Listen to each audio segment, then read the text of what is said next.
कुरान अजीम की आयत करीम तिलावत की जिसमें अल्लाह रब्बुल इज़्ज़त इरशाद फरमाता है कि अल्लाह के वली नहीं मगर वो जो साहिब तकवा है, जिन्होंने तकवे को इख्तियार किया। तो तकवा इल्म के बगैर नहीं आता,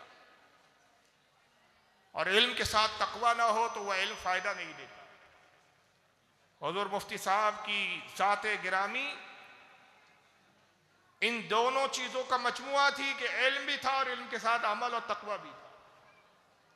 यही वजह है कि हम सिर्फ मुफ्ती साहब की बला कोई आलिम दीन नहीं समझते, बल्कि अपने वक्त का एक वली कामिल भी समझते, एक बुजुर्ग भी जानते हैं। और ये बुजुर्ग जानने की ही वजह है कि जिसकी बुनियाद पर आज उनका उर्स पाक हम मना रहे हैं और उस उर्स में हम शरीक। लेकिन यहाँ एक सवाल पैदा होता है, बहुत सारे लोग फिर एक एतराज और सवाल पैदा करते हैं, और ये मुझसे कई बार इस तरह के सवाल पूछे गए। हमारे मुखालिफीन भी सवाल करते हैं कि आप जिसको वली समझते हैं आपके पास दलील क्या है कि ये अल्लाह के वली है? भाई आपके पास किसी पैगंबर ने तो नहीं कहा कि ये अल्लाह के वली है, जिब्रील ने तो आके नहीं बताया कि अल्लाह के वली है, तो आपने इनको वली कैसे जान लिया कि अल्लाह के वली है? तो एक जवाब तो यही है कि तकवे की बुनियाद पर चूंकि रसूलुल्लाह ने फरमाया कि हर साहिब तकवा वली होता है, आले मोहम्मद होता है, और उसके ज़िम्न में जो आयत करीमा आपने तिलावत की उसका ताल्लुक विलायत से है कि अल्लाह के वली नहीं मगर वो जो साहिब तकवा है। तो साहिब तकवा होने की बुनियाद पर एक तो हम वली जानते हैं, और दूसरी एक वजह क्या है कि हम जिसको वली समझते हैं, उम्मत जिसको वली कहती है, और इस पर जो लोग शुबात दहनों में डालते हैं, इश्काल पैदा करते हैं कि आप उर्स मना रहे हैं, भाई ठीक है आप मना रहे हैं, आप वली जानते हैं, लेकिन दलील क्या है आपके पास कि अल्लाह के वली है? तो आइए इसकी दलील मैं हदीस पाक से देता हूं। चुनांचे सही बुखारी की हदीस पाक है, और बुखारी शरीफ वो हदीस की किताब है कि मैं समझता हूं उसके हवाले के बाद किसी और हदीस की किताब की तरफ जरूरत ही नहीं है फिर हमें जाने, क्योंकि हदीस की किताबों में सबसे मोतबर और मुस्तलद किताब बुखारी मानी जाती है हमारे यहाँ। सही बुखारी किताब बदिल खल्क और बाब जिक्रुल मलाइका, हदीस नंबर 3209 है इसकी। हज़रत सैयदना अबू हुरैरा रज़ियल्लाहु ताला अन्हु से रिवायत है कि अबू हुरैरा कहते हैं कि अल्लाह के रसूल सल्लल्लाहु अलैहि वसल्लम ने इरशाद फरमाया, इज़ा अहब्बल्लाहुल अबद, अल्लाह ताला जब किसी बंदे से मोहब्बत करता है, यानी उसको अपना वली बना लेता है, अल्लाह उसको अपना वली फरमाता है, अपना दोस्त कर लेता है, दोस्त बना लेता है, अजीज हो जाता है वो अल्लाह को बंदा। नादा जिब्रील, नादा जिब्रीला, तो जिब्रील को निदा की जाती है, पुकारा जाता है, और जिब्रील से रब तबारक व तआला मुखातिब होकर इरशाद फरमाता है, इन्नल्लाह युहिब्बु फुलाना, ए जिब्रील सुन, फुला बंदे से मैं मोहब्बत करता हूँ, फुला बंदे को मैंने अपना वली कामिल बना लिया, अपना दोस्त बना लिया है, फ़अहिब्बहु, तू भी उससे मोहब्बत कर, फ़युहिब्बु जिब्रील, और जिब्रील अलैहिस्सलाम भी फिर उस बंदे से मोहब्बत करते हैं और उसको अपना दोस्त और वली बना लेते हैं। अंदाजा लगाइए कि वली जमीन पर होता है, तस्करा कहाँ हो रहा है? परवरदिगार आलम जिब्रील के सामने उसका जिक्र करता है, उसकी विलायत का तस्करा जिब्रील के सामने होता है। अल्लाह उससे आसमानों में, हालांकि वो कैद आसमान और ज़मीन की हुदूदों से पाक है, लेकिन ये उसकी बुलंदियत और उलूहियत के एतबार से हम कहते हैं। रब तबारक व तआला जहत और सिमत और जगहों से पाक है, मगर उसका जिक्र रब तबारक व तआला फरमाता है, और जिब्रील को निदा करके कहता है मैं उससे मोहब्बत करता हूं, तू भी उससे मोहब्बत कर। फ़युनादी जिब्रील, फिर जिब्रील अलैहिस्सलाम कहाँ निदा करते हैं? फी अहली समाई, आसमान दुनिया में लोगों से खिताब करते हैं, यानी मुराद के फरिश्तों की जमात में, जमात फरिश्तों में हज़रत जिब्रील अलैहिस्सलाम उसका जिक्र करते हैं और कहते हैं कि फरिश्तों की जमात सुनो, इन्नल्लाह युहिब्बु फुलाना, अल्लाह ताला फुला बंदे से मोहब्बत करता है, उसको अपना महबूब फरमाता है, अल्लाह ने फुला बंदे को अपना वली फरमा लिया है। फ़अहिब्बहु, तुम भी उससे मोहब्बत करो, फ़युहिब्बु अहलुस समाई, और फिर आसमान के फरिश्ते भी उससे मोहब्बत करने लगते हैं। यानी आप अंदाजा लगाइए कि एक बंदे से जब अल्लाह मोहब्बत करता है, उसको वली बनाता है, तो उसका मकाम कितना बुलंद हो जाता है। उसका तस्करा आसमानों में फरिश्तों के दरमियान में होता है, और ऐसी पाकीज़ा और मुक़द्दस मजलिस में उसका जिक्र होता है कि जहाँ का खतीब आज़म जिब्रील अलैहिस्सलाम होते हैं और सामीन की हैसियत से फरिश्तों की जमात होती है। फरिश्ते उसका तस्करा करते हैं। और फिर आका फरमाते सुम्मा युदाउ लहुल कबूलुल फिल अर्द, और फिर ये फरिश्ते ज़मीन पर उसकी मकबूलियत रख देते हैं। शारहीन कहते हैं कि गोया मोमिनों के दिल में उस अल्लाह के वली की मोहब्बत डाल दी जाती है, उस वली की मोहब्बत पैदा कर दी जाती है, और सारी ज़मीन पर ये चर्चा कर दिया जाता है कि फ़ुला से अल्लाह मोहब्बत करता है, फ़ुला को अल्लाह ने अपना महबूब और वली बना लिया है, जिब्रील ने वली बना लिया है, फरिश्तों ने उसको वली बना लिया। अहले ज़मीन तुम भी अब उसको वली समझो। ये मकबूलियत अल्लाह की जानिब से होती है। चुनांचे अगर हम किसी को अपना बुजुर्ग समझते हैं, उसका उर्स मनाते हैं, वली जानते हैं, और एक इस पर जमात का इत्तेफाक हो जाता है, उम्मत के सालिहीन इस पर इत्तेफाक करते हैं, उलमा की उम्मत के उलमा कहते हैं कि अल्लाह के वली है, और उसके उर्स में और उसके उर्स की तकरीब में शिरकत करते हैं, उसको वली जान के रहमतुल्लाह अलैह और दुआया कलमात से उसको नवाजते हैं। ये इस बात की बैयन दलील है कि ये मिन जानिब अल्लाह है। अल्लाह ने ये दिलों में मोमिनों के डाल दिया है कि अल्लाह का वली है। तो हम जिसको वली समझते हैं, ये हमारी अपनी जाती राय नहीं होती, ये अल्लाह की तरफ से एक इनाम और इकराम होता है।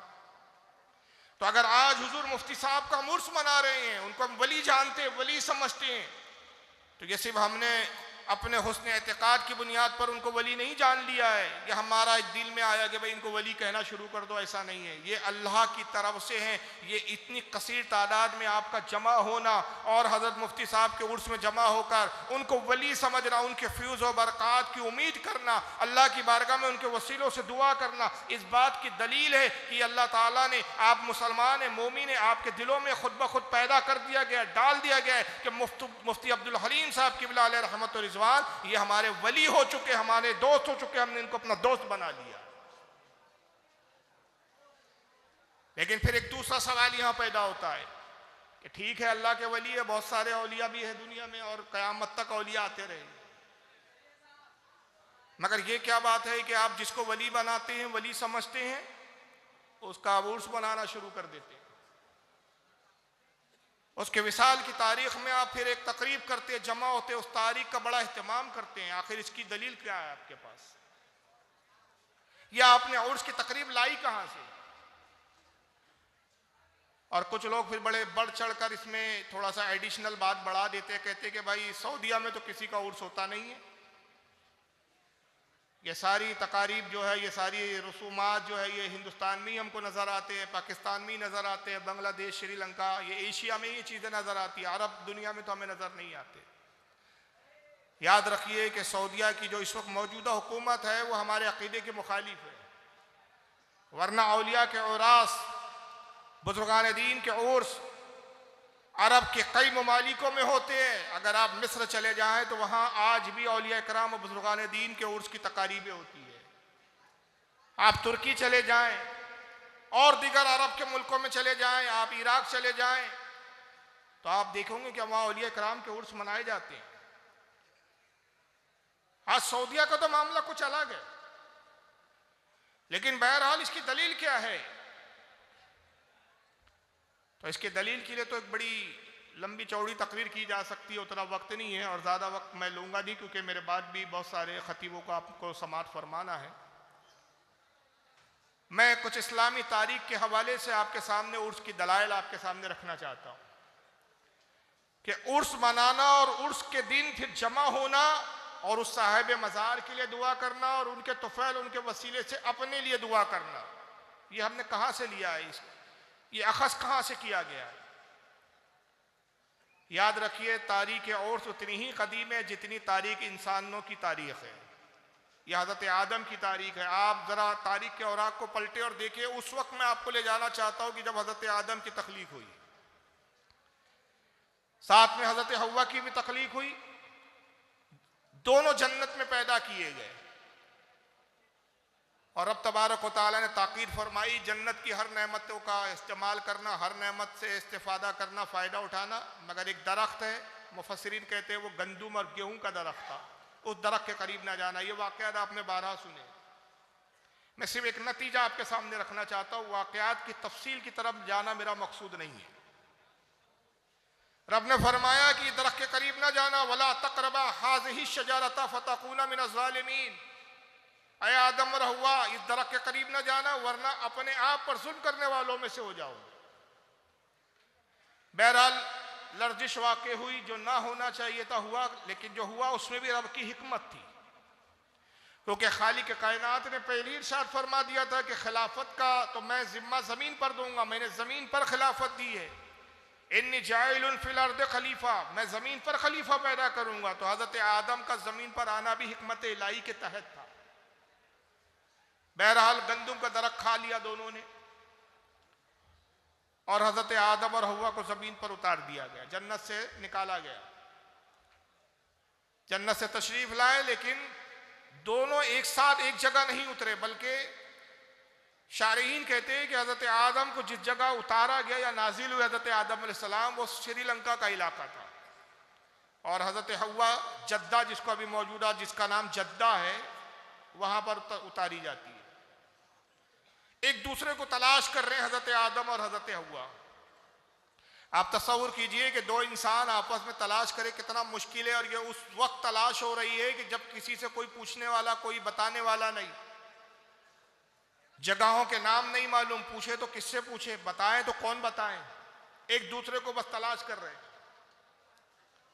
360 या 365 साल तक दोनों एक दूसरे को ढूंढते रहे और रब की बारगाह में इस्तग़फ़ार करते रहे, अल्लाह की बारगाह में माफिया मांगते रहे। रब्बे कायनात, जो कुछ हमसे सरदर्द हुआ, जो कुछ खिलाफे औला हुआ, ए मौला हम तेरी पनाह चाहते हैं, तुझसे तौबा करते हैं। रब्बना ज़लमना अनफुसना इल्लम तग़फ़िर लना व तरहमना लनकुनन्ना मिनल खासिरीन। कुरान कहता है कि आदम ने यह दुआ की, और हदीस बताती कि इस दुआ के साथ फिर हज़रत आदम अलैहिस्सलाम ने रसूलुल्लाह का वसीला भी पेश किया। का रब्बे कदीर, उस पैगंबर का वसीला हमारी तौबा कबूल फरमा के जिसके नामे नामी इसमें गिरामी को तूने अपने नाम के साथ अर्श आज़म पर तहरीर फरमाया है। अल्लाह ने फरमाया, आदम तूने मेरे महबूब का वसीला दिया, मैंने तेरी तौबा को कबूल कर लिया। तौबा कबूल हो गई दोनों की। आदम और हव्वा की मुलाकात होती है, एक मकाम पर दोनों की मुलाकात हुई। जो बिछड़े हुए थे 350 साल से कुछ ज़्यादा अरसे से एक मकाम पर मिलते हैं, और जब मिले जिब्रील अलैहिस्सलाम दोनों का तारुफ एक दूसरे से कराते हैं। जिब्रील अलैहिस्सलाम तशरीफ लाते हैं, कहते हैं आदम ये हव्वा है आपकी बीवी, आपकी अहलिया, और ऐ हव्वा ये आपके शोहर नामदार हज़रत आदम है। एक दूसरे को दोनों ने पहचाना। 365 साल के बाद एक दूसरे को देखा। 350 साल से कुछ ज्यादा अरसे के बाद एक दूसरे से मुलाकात की। जिस जगह मिले, जिस जगह मुलाकात हुई, एक दूसरे को चूंकि पहचाना था, उस जगह का नाम ही रख दिया गया। उस जगह का नाम हो गया अरफात। अरफात के मायने हैं मिलने की जगह, पहचानने की जगह, मुतारिफ होने की जगह। दोनों मियाँ बीबी ने क्या किया? देखिए, हमारे जद हज़रत आदम अलैहिस्सलाम नबी थे, कितनी पाकीज़ा सोच थी जनाब आदम अलैहिस्सलाम की। हमारी माँ, हमारी जद्द करीमा हज़रत जनाब हव्वा रज़ी अल्लाह ताला अन्हा थी, कितनी मुक़द्दस सोच थी। इतने अरसे के बाद मिले, अजवाजी मामलात में मशगूल नहीं हुए, बल्कि क्या किया, दोनों एक दूसरे से कहते हैं कि अल्लाह ताला के फजलो करम से हम इतने अरसे के बाद मिले, अल्लाह ने हमारी मुलाकात करवाई, एक दूसरे से मिला दिया, क्यों ना हम आज की ये रात अल्लाह के शुक्र में गुजार दें। और चुनांचे दोनों मियाँ बीबी पूरी रात अल्लाह की इबादत करते रहे, दुआएं करते रहे।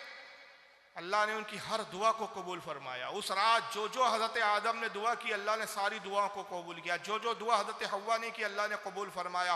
और जब सुबह का सफ़ेदा नमदार हुआ, अल्लाह ने फरमाया कि आदम, मैं इस बात से बड़ा राज़ी हुआ, इतने अरसे के बाद तुम अपनी अहलिया से, अपनी बीवी से मिले, मगर अज़वाजी मामलात में मशगूल नहीं हुए, तुम एक दूसरे की तरफ नफसानी ख्वाहिश की तकमील के लिए आगे नहीं बढ़े, बल्कि इस वक्त मेरा शुक्र अदा करते रहे, मेरी इबादत में मशगूल रहे। ऐ आदम, मैंने तेरी सारी दुआओं को कबूल कर लिया और इस ज़मीन को वो शर्फ अता किया कि एक उम्मत जो आखिरी उम्मत होंगी, सबसे महबूब मेरे पैगंबर मोहम्मद सल्लल्लाहु अलैहि वसल्लम को जब मबूस करूंगा और उनकी उम्मत को भेजूंगा तो हज उन पर जब फर्ज करूंगा तो हज के अरकान में से एक रुकन अरफात में ठहरने को भी करार दूंगा।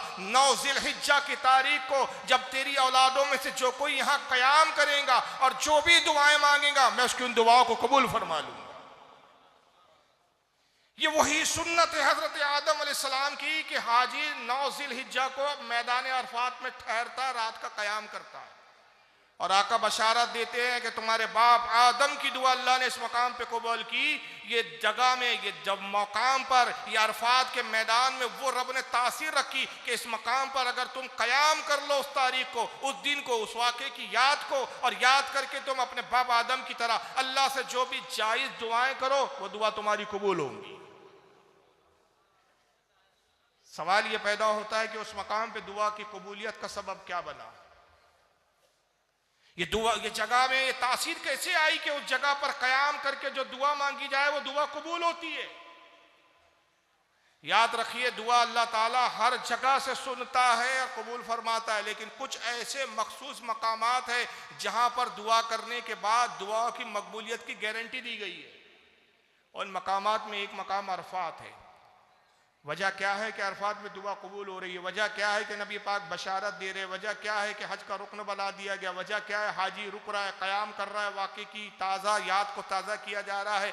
अगर आप इसकी गहराई में जाएंगे तो आपको पता चलेगा कि अरफात की जगह तो पहले भी थी, वहाँ पर इससे पहले नहीं कहा गया कि दुआ कबूल होती है। हज़रत आदम और हव्वा की मुलाकात के बाद ही उस जगह में तासीर पैदा हुई, उस मकाम को, उस मकाम का दर्जा और उसकी बुलंदी को अता किया गया। वजह क्या है कि यहाँ पर आदम और हव्वा की मुलाकात हुई, मुलाकात के बाद ही उस जगह को ये शर्फ मिला ना, इससे पहले तो शर्फ नहीं था। तो मुलाकात कहाँ हुई? अरफात में। और किसकी हुई? आदम और हव्वा की। तो आदम कौन है? आदम अल्लाह के पैगंबर और नबी है, और हजरत हव्वा कौन है? औरतों में नबुवत नहीं रखी गई, तो जनाब हव्वा रज़ी अल्लाह ताला अन्हा एक अल्लाह की वलिया है। वली और नबी की मुलाकात हुई तो पता चला जिस मकाम और जिस जगह पर वली और अल्लाह मिल जाते, उन जगहों पर यह तासीर पैदा हो जाती है कि वो जगहों पर दुआ कबूल कर ली जाती है। अब आ जाइए आप अपने वली की बारगाह में, अगर मुफ्ती अब्दुल हलीम साहब की मज़ार पर आज हम जमा है और उस तारीख को जिस तरह हजरत आदम और हव्वा की उस तारीख की मुलाकात को यादगार बना दिया, तो उर्स की तारीख को हम हजरत मुफ्ती साहब की कब्र पर क्यों आए हैं, ये वली की बाजार पर क्यों आए हैं कि हमने वहीं से वखज़ किया कि जिस तारीख को मुफ्ती साहब की बिला का इंतकाल हुआ और मुफ्ती साहब अपनी कब्र में गए, तो जब जा रहे थे जाने वाला अल्लाह का वली था। और जब तीसरा सवाल फरिश्तों ने मुफ्ती अब्दुल हलीम साहब से पूछा तो आका सल्लल्लाहु अलैहि वसल्लम की आमद हुई और पूछा गया, मा कुंत तक़ूलु हक़्क़ु फ़ी हाज़ा रजुल, ऐ मुफ्ती अब्दुल हलीम बता तू इनके बारे में क्या कहता था? कहा क्या कहता था? जब तक दुनिया में रहा मुस्तफ़ा जाने रहमत पे लाखों सलाम पढ़ा करता था, जब तक दुनिया में रहा आका और मौला कहा करता था। अब तो आका से मुलाकात हो रही है, खड़े होकर उन्होंने इस्तकबाल किया, आका का इस्तकबाल किया, आका की हम्द सना बयान की। आका तशरीफ लाए, आका नबी है, जाने वाले मुफ्ती साहब वली है। जब वली और नबी की मुलाकात हुई तो ये जगह में भी वो तासीर पैदा हो गई कि अब जो दुआ यहाँ पर मांगी जाएंगी वो दुआ कबूल की जाएंगी, रद्द नहीं की जाएगी। और जिस तारीख को वली और नबी की मुलाकात हुई वो तारीख यादगार हो जाती है, जैसे अरफात की तारीख यादगार बन गई। इसलिए जिस तारीख को हमारी उम्मत का वली हमारे नबी मोहम्मद सल्लल्लाहु अलैहि वसल्लम से मुलाकात करता है वो तारीख भी यादगार बन जाती है। और उसी तारीख को हम उर्स की तकरीब मुनक्किद करके इजहार खुशी भी करते हैं। और खुशी इस बात की होती है कि हमारे वली की मुलाकात नबी से हुई, और फिर दूसरी खुशी इस बात की होती है कि ये अब उस मकाम पर पहुँच चुके कि सारी ज़िंदगी रसूल से मुलाकात और दीदार के लिए तड़पते रहे। इसी तारीख को उनकी ये तमन्ना पूरी हो गई और ये जगह वो तासीर पैदा हो गई। ये तारीख में वो खूबी और जो खूबी पैदा हो गई कि इस तारीख को इस जगह पर जमा होकर अब जो दुआ मांगी जाएंगी अल्लाह ताला उस दुआ को कबूल फरमाता। इसलिए हम बुजुर्गान दीन के उर्स की तकारीबों का इनेकाद करते हैं और उन तारीखों को जमा होकर हम अल्लाह की बारगाह में उस वली के वसीले से अपनी हाजतों को अर्ज करते हैं। तो यही वजह है कि हर बुजुर्ग की जो उर्स की तकरीब मनाई जाती है, इसका सबब यही है। और याद रखिए हमारे उम्मत के वली वो होते हैं जो सारी जिंदगी आका के दीदार की तमन्ना में जीते हैं। और जिस तारीख को वो तमन्ना पूरी होती है, ये तारीख उनके लिए खुशी का सबब बन जाती है। इसलिए उस दिन को उर्स कहा जाता है। उर्स के मायने होते शादी, बसरत और खुशी का दिन। हालांकि ज़ाहिरन तो ये समझ में आता है कि भाई इंतकाल हुआ, ये खुशी कैसे, उर्स कैसे? इसी बुनियाद पर कि इंतकाल का मामला नहीं है। हमारे वली, हमारे औलिया तो इंतकाल के बाद भी कब्र में जिंदा होते। खुशी इस बात की है कि इसी तारीख को रसूलुल्लाह से उन्होंने मुलाकात की थी। और जिस तरह दुनिया में रहकर अल्लाह का वली रसूल से मुलाकात के लिए तड़पता रहता है, बेचैन रहता है, वैसी आका भी अपने उस उम्मती से मुलाकात की मुतमन्नी होते हैं, अपने उस उम्मती से मुलाकात को पसंद करते हैं। तो आका की भी मुलाकात का शर्फ, ये बहुत बड़ा जो है सादत की बात होती है। ये नहीं है कि सिर्फ मामला एक तरफा होता है, दोनों तरफा मामला है। जाने वाले वली की तमन्ना है कि आका से मुलाकात करूंगा, और आका की भी ये तमन्ना होती है कि कब मेरा उम्मती कब्र में आए कि मैं उससे बनफ्स नफीस मुलाकात करूं। इसकी भी तारीख हमें मिलती है कि आका सल्लल्लाहु अलैहि वसल्लम भी मुश्ताक होते हैं मुलाकात से अपने चाहने वालों के। अगर आप तारीख के हवाले में देखें, आइए हजरत अबू बकर सिद्दीक को देखें आप।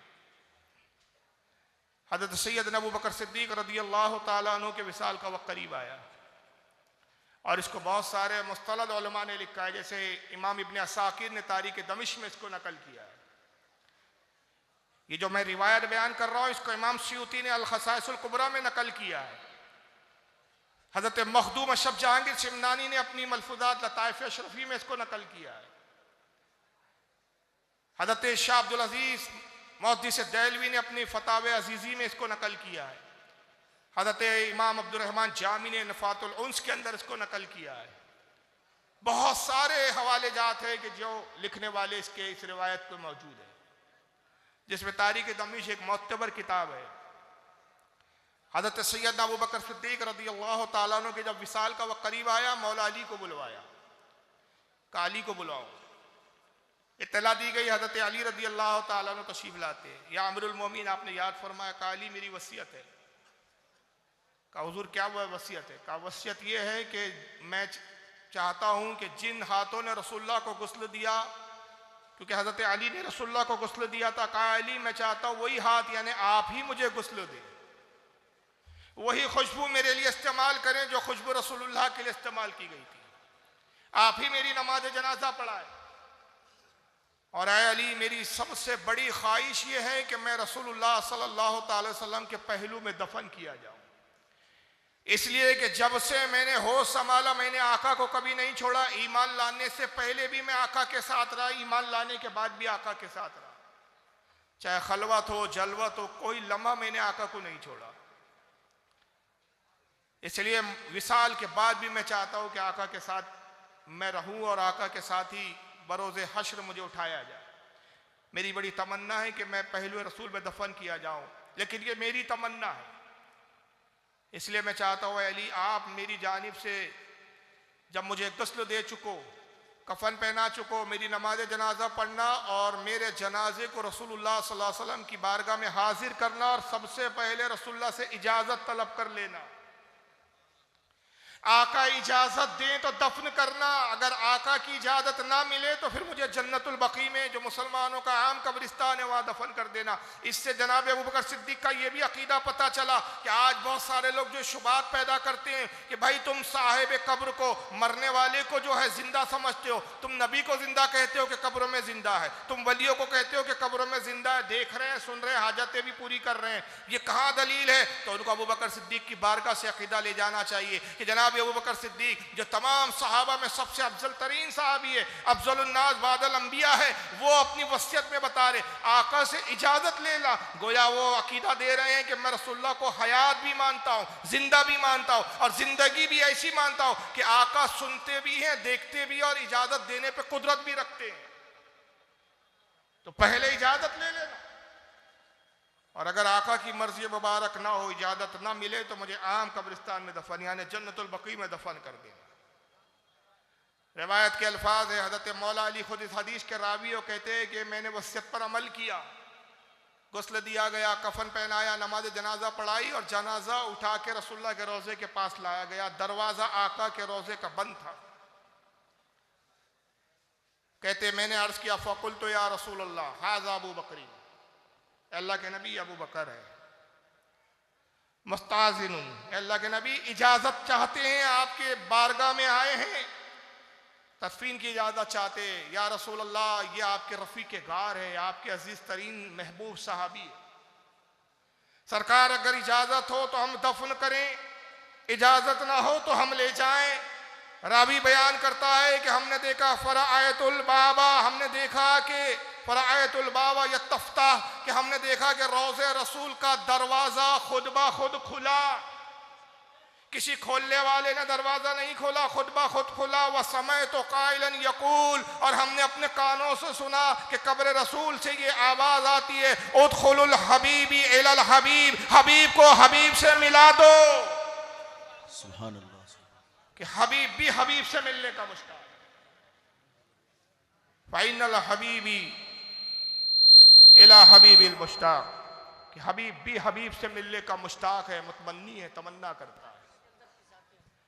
तो कब्र रसूल से आवाज आई, गोया आका अपनी कब्र मुबारक में जिंदा है। सुभान अल्लाह। और आका ने बताया कि जब कोई आशिक हमारी तरफ आता है तो उसकी मुलाकात की तमन्ना तो होती है, जिस तड़प के साथ वो हमसे मुलाकात के लिए आता है, उसी तड़प और उसी जज्बे के साथ हम भी उसके मुलाकात के मुतमन्नी और उसकी मुलाकात के मुश्ताक। नारे तकबीर, नारे रिसालत, खलीफा हुजूर ताजुश शरिया हज़रत अल्लामा मुफ्ती ग़ुलाम हैदर साहब क़िबला क़ादरी मिसबाही नक्शबंदी दारुल उलूम सलमानिया मुस्लिम यतीम खाना मुज़फ़्फ़रपुर की आमद मिंबर शरीफ पर हुई है।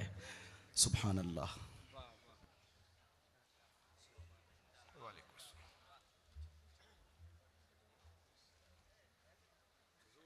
जी अच्छा, मैं ख़त्म कर दे रहा हूँ। तो मैं अर्ज़ कर रहा था कि उर्स की जो तकरीब होती है, दो ऐसी ज़ातों के मुलाकात और संगम और उनके एक दूसरे को देखने और मुलाकात का मौका होता है कि इधर से भी मिलने की तड़प होती है, उधर से भी मुलाकात की तड़प होती है। यही वजह है कि वो तारीख़ हमारे लिए खुशी और मसरत के लिए हमारे लिए भी होती है, उस साहिब मज़ार के लिए भी होती है। और सिर्फ एक बात पर मैं ख़त्म कर दूंगा, बस बिल्कुल इख्तितामी मंजिल पर हूँ मैं, क्योंकि जैसे कि मैं अर्ज़ कर चुका, लंबा खिताब नहीं करना है मुझे, जो वक्त दिया गया उसका पाबंदी करते हुए बस एक आखिरी बात कि हम वलियों की बारगाह में क्यों आते हैं। लोग कहते हैं कि भाई आपने अपने तौर पर एक खुद साख्ता मज़हब बना रखा है, कुरान और हदीस से बरेलवियत का कोई ताल्लुक नहीं है, ये आपकी तोहमत और इल्ज़ाम है, आपने असल में बरेलवियत को पढ़ा ही नहीं है, आपने अहले सुन्नत के अकायद की किताबों को देखा ही नहीं है। जिन लोगों ने आपको गुमराह करने की कोशिश की, आप उनकी बातों में और उनके बहकावे में आ गए।